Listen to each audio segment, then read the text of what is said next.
नमस्कार, आप देख रहे हैं दैनिक चिंतक। लेकिन थोड़ा सा बुद्धिपूर्वक चर्चा हो और गंभीर।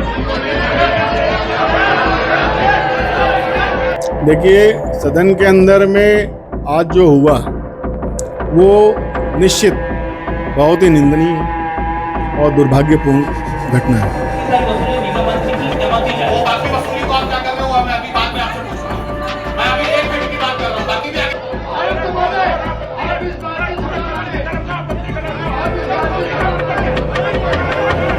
भिलाई नगर निगम में सामान्य सभा की बैठक थी और इस बैठक में अंतिम बजट पेश किया गया और बजट के बाद जो है सदन में कुछ ऐसी चीज़ें हुई जिसके बाद सदन हंगामे की भेंट चढ़ गया। दरअसल बुधवार को सामान्य सभा की विशेष बैठक बुलाई गई थी और भिलाई नगर निगम की सत्ता में काबिज कांग्रेसी महापौर यानी कि नीरज पाल ने बजट प्रस्तुत किया और ये बजट 8 अरब 38 करोड़ 62-63 लाख के आसपास का अनुमानित बजट था।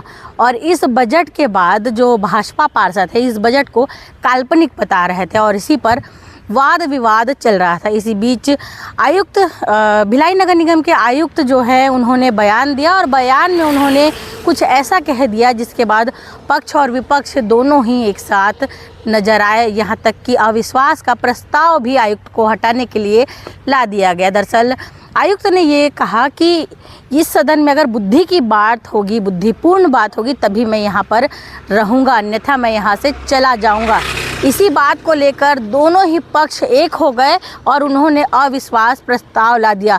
3 बजे तक जहां पर बजट को काल्पनिक बताकर दोनों पक्षों के बीच वाद विवाद हो रहा था, वहीं 3 बजे के बाद जो है इस बयान को लेकर वाद विवाद हुआ। आपने पिछले 4 साल का जो है कार्यकाल देखा है भिलाई नगर निगम का और ये आखिरी बजट था। सिर्फ 9 महीने बच गए हैं। इस 9 महीने में क्या कुछ काम होगा ये भी आने वाले समय में भिलाई की जनता देखेगी। 5 साल बहुत होता है काम करने के लिए, 4 साल भी बहुत होता है काम करने के लिए। तो 4 साल में क्या कुछ काम हुआ है ये भी आने वाले समय में हम आपको वार्ड वार दिखाएंगे और भिलाई नगर निगम में वहाँ के निवासियों को कितना काम से संतुष्टि है ये भी आपको हम आने वाले समय में दिखाएंगे। फिलहाल आप ये देखिए कि क्या कुछ विवाद हुआ है और विवाद के बाद नेता प्रतिपक्ष भोजराज सिन्हा ने क्या कुछ कहा है, महापौर नीरज पाल ने क्या कुछ कहा है और जिनके बयान पर विवाद हुआ है यानी कि आयुक्त के बयान पर, तो उनका भी बयान आप देखेंगे। आयुक्त राजीव पांडे ने क्या कुछ कहा है इस बयानबाजी के बाद, बाइट के माध्यम से उन्होंने क्या कहा है आगे आप बाइट के माध्यम से देखेंगे। तब तक बने रहिए हमारे साथ। दैनिक चिंतक के लिए मैं भारती। देखिए, सदन के अंदर में आज जो हुआ वो निश्चित बहुत ही निंदनीय और दुर्भाग्यपूर्ण घटना है। आज जिस प्रकार से सदन के अंदर में पूरे पार्षद, पूरे निगम के अधिकारी और पूरे इलेक्ट्रॉनिक मीडिया के प्रबुद्धजन सभी थे चौथे स्तंभ के तौर पे, आज जिस प्रकार से जिस शब्दों के को माननीय आयुक्त जी ने कहा वो विपक्ष के नेता होने के नाते और विपक्ष की ओर से मैं ऐसी बातों की घोर निंदा करता हूं और भविष्य में इस प्रकार की कभी ऐसी घटना ना घटे इसके लिए भी मैं ध्यान आकर्षित करता हूं। क्या कहा था उन्होंने? आज इस शहर के महापौर के कृत्यों के कारण आज शहर की सदन अपमानित हुई है। सदन के अंदर में सदन के महापौर को जवाब देना था, सदन के महापौर परिषद के लोगों को जवाब देना था। सदन के अंदर में सदन के अधिकारी जवाब दे रहे हैं, पक्ष पूछ रहा है, विपक्ष पूछ रहा है, अधिकारी जवाब दे रहे हैं। क्या इस शहर के अंदर में पक्ष नहीं है क्या?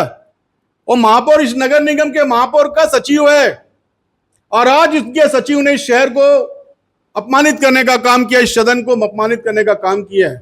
उसकी पूरी जिम्मेदारी महापौर की बनती है, हटाने के भी इसकी पूरी जिम्मेदारी महापौर की बनती है। महापौर का विशेष अधिकार है क्योंकि उनका सेक्रेटरी है, वो उनका सचिव है। वो अगर कोई भी सचिव अगर उनके सदन के बारे में अगर बोलता है तो उसके ऊपर कार्रवाई कराने का अधिकार महापौर का विशेष अधिकार है। और आज इस प्रकार से अपमानित हुआ है सदन, मैं बहुत दुखी हूं। मेरा पक्ष, मेरे विपक्ष के सभी साथी दुखी हैं कि आज सदन के अंदर में महापौर जी के कारण सदन को हम सबको अपमानित होना पड़ा। नेता प्रतिपक्ष होने के नाते क्या उनको हटाने की मांग करते हैं आप लोग? देखिए, नेता प्रतिपक्ष होने के नाते हमने सदन के अंदर में भ्रष्टाचार उजागर किए, साक्ष्य के साथ किए और आज महापौर जी स्वयं आज विकास का पिटारा लेकर के ब्रीफकेस लेके आए थे और हम लोग भ्रष्टाचार का ब्रीफकेस लेके गए थे और पूरे साक्ष्य के साथ में गए थे। और महापौर जी पीठ पीछे बात करते हैं। महापौर जी से बोलता हूं कि आइए, आज सदन नहीं निगम के दरबार में हम सब बैठते हैं, पक्ष और विपक्ष बैठते हैं, साक्ष्य के साथ बैठते हैं। शहर में कितना भ्रष्टाचार हुआ है, शहर में किस प्रकार से क्या स्थिति बनी है, हम सब बैठ के चर्चा करते हैं। महापौर जी अपने व्यक्तित्व के तहत में उसको हटाने की मांग कर रहे हैं, क्योंकि शहर के अंदर में अपमानित होने का काम महापौर का हुआ है, क्योंकि महापौर के सचिव ने शहर को अपमानित करने का काम किया है। महापौर के सचिव ने शहर के मीडिया के साथियों को, जो शहर के विकास के साक्षी हैं, इस शहर के हर कार्य में साक्षी के तौर पर आप सब रहे हैं। और आज इसीलिए बहुत हमने भी कहा सदन के अंदर में, मतलब महापौर जी आपके सचिव के द्वारा जो ये सदन के अंदर में बात की गई है, ये सदन अपमानित हुआ है, इसके लिए आपको माफी मांगनी पड़ेगी, क्योंकि वो सचिव आपका है। अलग चीज है। भ्रष्टाचार का आरोप पहले भी लगता रहा है। और भ्रष्टाचार का मीनिंग क्या है? भ्रष्टाचार कोई जनप्रतिनिधि करता है क्या? भ्रष्टाचार कहाँ होता है? जहाँ पैसे का लेन देन। पैसे का लेन देन कौन करता है?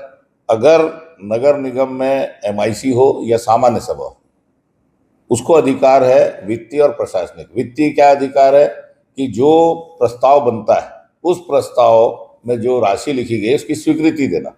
और प्रशासनिक का मतलब, प्रशासनिक अधिकार का मतलब यह है कि उसका निविदा लगाना। उसके बाद का जो काम है वो नगर निगम के आयुक्त और आयुक्त के अंतर्गत समस्त अधिकारी, उनको उस काम को कराना भी है, उसको क्रियान्वयन कराना है, उसको धरातल पर ले जाना है, फिर वो काम होने के बाद उसका बिल बनाना है और बिल बनाने के बाद उसका भुगतान करना है। आज जो बात हो रही थी यही हो रही थी कि आयुक्त ने ठेकेदारों को लाभान्वित करने के लिए जो निगम अधिनियम है उसकी अवहेलना करके भुगतान किया। और भुगतान किया तो शासन के कुछ गाइडलाइन है हर मद को लेकर। जैसे एक बहुत बड़ी चर्चा आज हुई शिक्षा उपकर को लेकर। शिक्षा उपकर में हमारे शासन का, राज्य शासन का स्पष्ट निर्देश है कि शिक्षा उपकर से आने वाली जो राशि है उसका उपयोग किस सक्षम स्वीकृति से किन किन मदों में होगा। इसी तरीके से जो प्लाट ऑक्शन का राशि जो आनी है उसका कितना नगर निगम मद में क्या जमा होगा और राज्य शासन के मद में क्या जमा होगा, वो उसके लिए भी अगर व्यय करना है तो अनुमति लेना है। उसके अलावा और भी ऐसे बहुत सारे मामले थे जिसमें उन्होंने बिना महापौर परिषद की स्वीकृति के, बिना सामान्य सभा की स्वीकृति के 20-20, 22-22 करोड़ के टेंडर उन्होंने लगा दिए। तो भ्रष्टाचार तो वो है। भ्रष्टाचार किसको बोलते हैं? भ्रष्टाचार जिसके हाथ से साइन हो रहा है, जिसकी देख रेख में काम हो रहा है, तो पहला आरोपी तो वो है ना। अगर उसको ये, अगर कोई पार्षद खड़े होकर पूछ रहा है कि आप उसकी जानकारी दीजिए, तो आप नाराज होंगे या स्पष्ट करेंगे? तो महापौर जी, इसमें कुल मिलाकर नेता प्रतिपक्ष भी सूटकेस लेके आते हैं, आप भी सूटकेस लेके जाते हैं। देखिए वो सब देखिए, पक्ष विपक्ष के मामले लगातार 25 सालों से 25वां बजट मैंने बताया आपको लगातार होता है। पक्ष जब पक्ष में हम रहेंगे तो हम उन पे आरोप लगाएंगे, विपक्ष में रहेंगे तो हम उन पे आरोप लगाएंगे, हम अगर पक्ष में तो वो हम पे आरोप लगाएंगे। ये होता है। ये हर जहाँ पे प्रजातंत्र है, जहाँ पर अपनी बात बोलने का अधिकार है, वो अपनी बात करता है। और उसका प्रमाणित देखिए, प्रमाणित का ये है कि अगर उन्होंने आरोप लगाया तो हमारे साथी पार्षदों ने इसकी शिकायत पहले भी प्रेस कॉन्फ्रेंस लेके की और ये भी कहा है कि राज्य शासन से शिकायत करें, क्योंकि MIC या सामान्य सभा पे अगर कोई जांच करनी है या कार्रवाई करना तो शासन करेगा। ये बात हमने पहले भी कही है। लेकिन सिर्फ प्रिंट मीडिया, इलेक्ट्रॉनिक मीडिया में सामने आने के लिए अगर ये इस तरीके की भूमिका बना के काम करता है तो मैं उसको ठीक नहीं समझता। बिल्कुल, उसको प्रोपोगंडा ही बोला जाएगा। विशेष सामान्य सभा बैठक बजट के लिए आयोजित की गई थी और उसमें बजट पर चर्चा किया जाना था। और बजट में जो भी बिंदु उठाए गए माननीय पार्षदगण द्वारा, उसका उत्तर हमारे अधिकारियों द्वारा दिया गया है। इसमें एक वक्तव्य मेरे द्वारा जरूर कहा गया, क्योंकि संसदीय प्रक्रिया है और इसमें जो विभागों के प्रभारी MIC सदस्य रहते हैं उनको उत्तर देना चाहिए। जो भी विपक्ष के माननीय सदस्यगण प्रश्न उठाते हैं तो संभवतः ये बात उनको बुरा लगा होगा, लेकिन जो सही प्रक्रिया है वो सदन का ध्यान आकर्षित करना आयुक्त का कर्तव्य रहता है, तो वो मेरे द्वारा किया गया है। जो प्रश्न उठाए गए हैं, तो जैसे प्रमुख रूप से कहा गया कि संचित निधि से जो राशि व्यय किया गया है, संचित निधि के संबंध में महापौर परिषद द्वारा संकल्प पारित किया गया और चूंकि सामान्य सभा की बैठक कई महीनों में एक आध बार होती है और राज्य शासन से अनुमति प्राप्त करके जो सेवानिवृत्त अधिकारी कर्मचारी थे उनका जो भी अवकाश नकदीकरण है, ग्रेच्युटी का राशि है, वो दिया गया है और शासन की अनुमति से दिया गया है।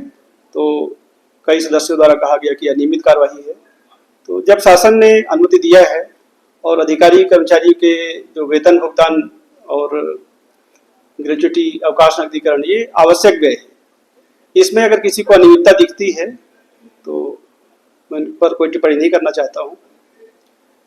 इसी प्रकार से जो भी विषय उठाए गए तो सभी का उत्तर सभापति की आज्ञा पर हमारे अधिकारियों द्वारा दिया गया है और स्थापित प्रक्रिया है कि विशेष सामान्य सभा में जो विषय रखा जाता है उसके अतिरिक्त किसी अन्य विषय पर चर्चा नहीं हो सकती है। कई सदस्यों द्वारा अपना निजी एजेंडा को आगे बढ़ाया गया है तो उसका कोई संवैधानिक महत्व नहीं है। जो संसदीय प्रक्रिया अनुसार बजट पर ही चर्चा हो सकती थी और किसी को व्यक्तिगत किसी निर्णय पर परेशानी है तो उनकी निजी समस्या है। आयुक्त के रूप में मुझे प्रतिदिन सैकड़ों निर्णय करने पड़ते हैं, जो नियम से होता है अपन वही कार्य करते हैं और आगे भी करेंगे। देखिए, शब्दों से आपके आहत हुए हैं, पार्षदों ने इसी बात को लेकर हंगामा शुरू किया, क्या बोलेंगे? और अभी सदन छोड़ के वो कुछ लोग जानबूझकर ही आए थे पूर्व एक राय होकर के, तो वो उनकी समस्या है। दोनों एक साथ नजर आ रहे हैं इसमें, दोनों दल के लोग हैं। जी नहीं, ऐसी कोई बात नहीं है। धन्यवाद। आप देख रहे हैं दैनिक चिंतक। आगे की अपडेट के लिए बने रहे हमारे साथ। हमारे चैनल को लाइक, सब्सक्राइब और शेयर करना ना भूलें।